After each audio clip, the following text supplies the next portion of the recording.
I almost died living a normal life. Answering my number one question, which is how do you have the drive, the excitement, the follow through, the energy? Let me give you a couple tips for reaching this higher frequency. And let me just put a disclaimer on this. Definitely do not have 100% energy every single day. There are days where I can barely respond to an email, and that's just normal. No one is productive 24/7. However, what makes me really on fire about my life right now and all of the cool things I'm building, I used to live in the suburbs and I was in a relationship for a really long time, like 7 years. We lived together, everything was fine. I loved this person very much. They were a really good partner, but every day I woke up with dread in my soul. The zest I have for life now comes from being in a place that I was so depressed. Life now is so exciting because I'm thank God I made it to the other side of that. Anyway, that's a long tangent, but here's some tangible tips for your life. Number one is you really have to find whatever this thing is that makes you feel excited to get up every day. For me, it's not lawyering. Sorry to my bosses. I enjoy being a lawyer. I'm really proud of myself that I became a lawyer, but if being a lawyer was my only job, I would hate my life, and I used to. You have to find what sets your soul on fire. That's first and foremost. You have to make choices every day that reflect that this is your priority, and it's hard. The more you get invested in corporate America or your job that you hate, the harder it is to walk away, to change it, to become something different. But you can't fall into that trap that because you invested so much time in this one thing, because I went to law school, because I've been an attorney for 7 years, I cannot prioritize it, because I'll never get a different outcome if I keep prioritizing the same thing. You really need to ask yourself, what would my life look like if I woke up and I was in my dream life?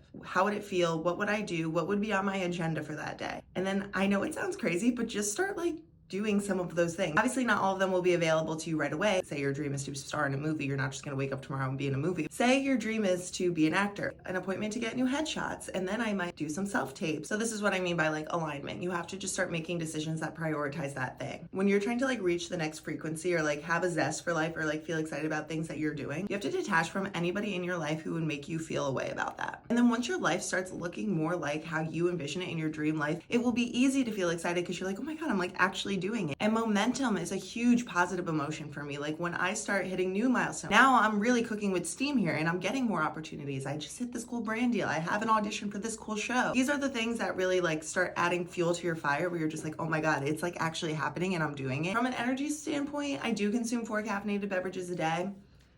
I'm not a doctor. I don't know if that's healthy, but that's what I do. Look in on your dream with tunnel vision and just say, this is where I'm going with specificity and it's gonna be amazing and I'm gonna do everything in my power to make this happen, because at the end of my life, I don't wanna look back and say, I could have went for it, but I didn't. I held myself back. That will be the worst feeling. I know it's so hard to have energy 24/7. Remind yourself, no one can be productive 24/7. I'm not. Also, if you want more of this content, subscribe to my newsletter, Gloss Briefing, how to rebrand your life, how to level up, how to start doing these subtle mindset shifts that will really change your life. Love you guys.